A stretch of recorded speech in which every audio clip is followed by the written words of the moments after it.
નમસ્કાર વિદ્યાર્થી મિત્રો, સ્વાગત છે આપનું આપની ચેનલ માય મેન્ટર્સમાં। વિદ્યાર્થી મિત્રો, ધોરણ 10 બેઝિક અને સ્ટાન્ડર્ડ ગણિતના તમામ વિદ્યાર્થીઓ માટે પ્રકરણ 11 વર્તુળ સંબંધિત ક્ષેત્રફળ જે અગત્યનું છે મિત્રો।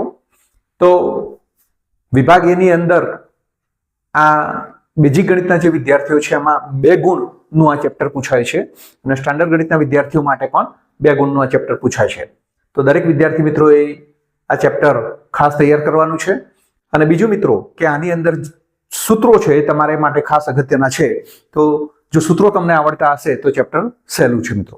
તો પહેલા આપણે વર્તુળ સંબંધિત ક્ષેત્રફળની અંદર કયા કયા સૂત્રો આવે છે એ ખાસ ચકાસી લઈએ અને જાણી લઈએ। તો મિત્રો અહીંયા વર્તુળ સર્કલ, તો સર્કલમાં કેટલીક બાબતો ખાસ અગત્યની છે કે વર્તુળ, તો વર્તુળની જે પરિમિતિ છે એ વર્તુળની પરિમિતિને મિત્રો શું કહે છે? પરિઘ તરીકે ઓળખવામાં આવે છે। અને પરિઘ એટલે કે 2πr, અને પરિઘ અને વ્યાસનો ગુણોત્તર શું બને છે મિત્રો? પાય બને છે। આ બાબત ખાસ ધ્યાન રાખશો। ત્યારબાદ મિત્રો લઘુચાપ, તો ચાપના મુખ્ય 3 પ્રકાર પડે છે અહીંયા: લઘુચાપ, ગુરુચાપ અને અર્ધવર્તુળ ચાપ। તો એમાં લઘુચાપ કોને કહેવામાં આવે છે? તો મિત્રો જે ચાપની લંબાઈ એ વર્તુળના જે પરિઘ છે એની અડધા કરતા ઓછી હોય, મિત્રો ખાસ યાદ રાખજો, જે ચાપની લંબાઈ એ વર્તુળના પરિઘના અડધાથી ઓછી હોય તો એને લઘુચાપ તરીકે ઓળખવામાં આવે છે। અહીંયા મિત્રો અહીંયા જે બ્લુ કલરનો નીચેનો જે ભાગ છે APB જે લઘુચાપ છે, અને લઘુચાપની લંબાઈનું સૂત્ર મિત્રો ખાસ યાદ રાખજો। તો આ સૂત્ર છે લંબાઈ L બરાબર પાય r થીટા ભાગ્યા 180। લઘુચાપની લંબાઈને આપણે L વડે દર્શાવીએ છીએ અને સૂત્ર છે L બરાબર પાય r થીટા ભાગ્યા 180। ત્યારબાદ મિત્રો ગુરુચાપ, તો ગુરુચાપ કોને કહે છે? તો વર્તુળનો જે પરિઘ છે એમાં જે ચાપની લંબાઈ છે એ પરિઘના અડધા કરતા વધારે હોય। મિત્રો ખાસ યાદ રાખજો, પરિઘના અડધાથી વધુ હોય તો એને ગુરુચાપ તરીકે ઓળખવામાં આવે છે। અહીં AQB જે ઉપરનો ચાપ છે એ મિત્રો ગુરુચાપ છે, અને ગુરુચાપની લંબાઈ L બરાબર, તો વર્તુળનો જે પરિઘ છે એમાંથી આ લઘુચાપની લંબાઈ એટલે કે APB જે લઘુચાપ છે એને બાદ કરવામાં આવે તો મિત્રો આપણને ગુરુચાપની લંબાઈ મળે છે, એટલે કે AQB એ ચાપ છે એની લંબાઈ મળે છે। તો મિત્રો લઘુચાપ અને ગુરુચાપ તમને ખાસ આવડી ગયા હશે। આ ઉપરાંત મિત્રો અર્ધવર્તુળ ચાપ, અર્ધવર્તુળ ચાપ એટલે કે પરિઘના અડધા જેટલી ચાપની લંબાઈ હોય તો એને આપણે અર્ધવર્તુળ ચાપ તરીકે ઓળખીએ છીએ। એટલે કે જે ચાપની લંબાઈ પરિઘના અડધા જેટલી હોય એને અર્ધવર્તુળ ચાપ તરીકે ઓળખીએ છીએ। એટલે અર્ધવર્તુળ ચાપની લંબાઈ L બરાબર પરિઘ 2πr અને એના અડધા એટલે કે પાય r જે અર્ધવર્તુળ ચાપની લંબાઈ છે। તો મિત્રો લઘુચાપ, ગુરુચાપ અને અર્ધવર્તુળ ચાપનો ખ્યાલ આવી ગયો હશે। ત્યારબાદ મિત્રો વૃત્તાંશ જોઈએ। તો વૃત્તાંશના પણ 3 પ્રકાર છે કે લઘુ વૃત્તાંશ, ગુરુ વૃત્તાંશ અને અર્ધ વૃત્તાંશ। તો લઘુ વૃત્તાંશ કોને કહે છે એ સમજીએ આપણે। તો મિત્રો જે વૃત્તાંશ સાથે લઘુચાપ જોડાયેલો હોય, એટલે જે વૃત્તાંશ સાથે લઘુચાપ જોડાયેલો હોય તેવા વૃત્તાંશને લઘુ વૃત્તાંશ તરીકે ઓળખવામાં આવે છે।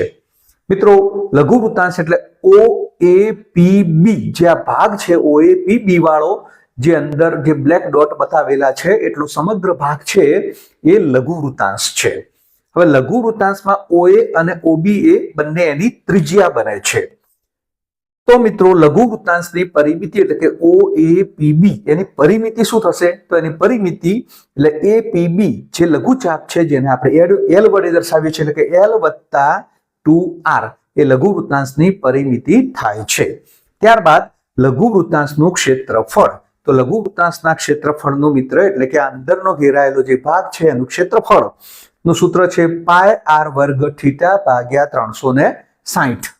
પરંતુ મિત્રો જ્યારે અહીંયા તમને ખૂણો ન આપેલો હોય અને એની જગ્યાએ L આપેલો હોય તો લઘુ વૃત્તાંશનું ક્ષેત્રફળ સરળતાથી 1/2 LR વડે આપણે મેળવી શકીએ છીએ, જ્યાં L ની કિંમત છે પાય r થીટા ભાગ્યા 180।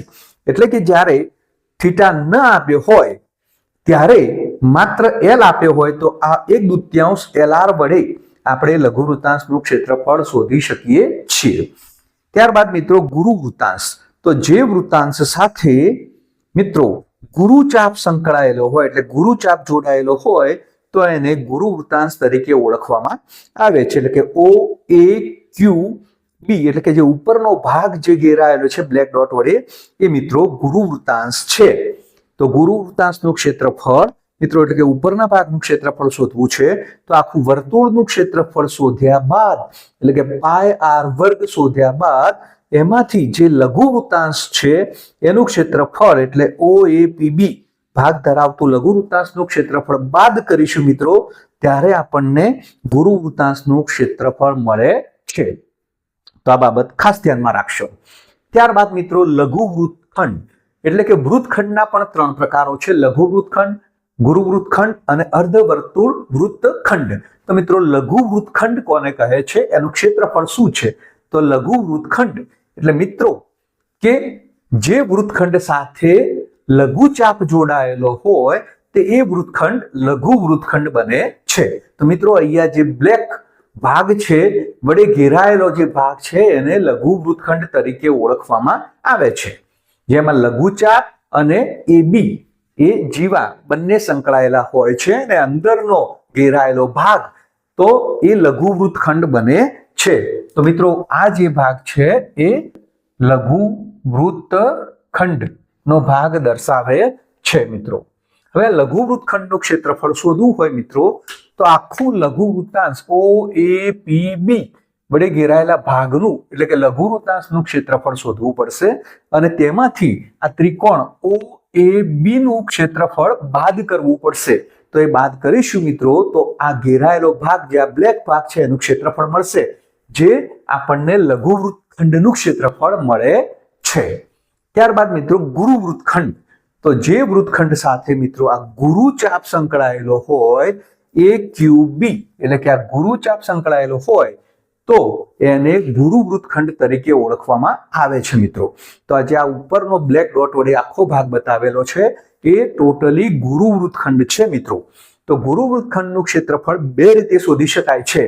એક તો ગુરુ વૃત્તાંશ એટલે કે OAQB જે ઉપરનો ભાગ છે એ એનું ક્ષેત્રફળ વત્તા ત્રિકોણનું ક્ષેત્રફળ બંને ભેગા કરીશું તો મિત્રો ગુરુ વૃત્તખંડનું ક્ષેત્રફળ બને છે.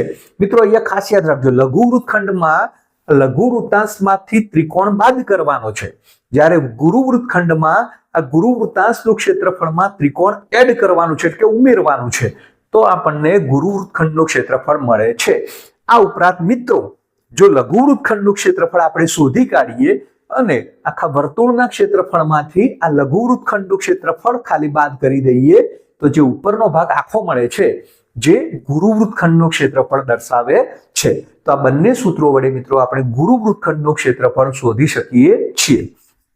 ત્યારબાદ મિત્રો અર્ધવર્તુળ ખંડ હોય તો એનું ક્ષેત્રફળ એટલે કે આખા વર્તુળનું ક્ષેત્રફળ ભાગ્યા 2 કરીશું આપણે તો અર્ધ વૃત્તખંડનું ક્ષેત્રફળ આપણને પ્રાપ્ત થાય છે.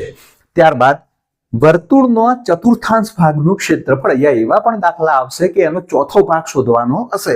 અડધો ભાગ અહીંયા ચોથો ભાગ છે તો વર્તુળનું જે ક્ષેત્રફળ છે πr² એને 4 વડે ભાગી લખીશું એટલે કે 1/4 πr² એ વર્તુળના ચતુર્થાંશનું ક્ષેત્રફળ નું સૂત્ર છે. મિત્રો તો અહીંયા લગભગ મિત્રો તમને કે વર્તુળ સંબંધિત ક્ષેત્રફળના ચેપ્ટરમાં જે દાખલાઓ છે એ ગણવા માટે આ બધા સૂત્રોનો ઉપયોગ કરવો પડશે. તો આ બધા સૂત્રો તમે ખાસ તૈયાર કરી કાઢશો અને મને લાગે છે કે દરેક વિદ્યાર્થી મિત્રોને આ સૂત્રો આવડી ગયા હશે.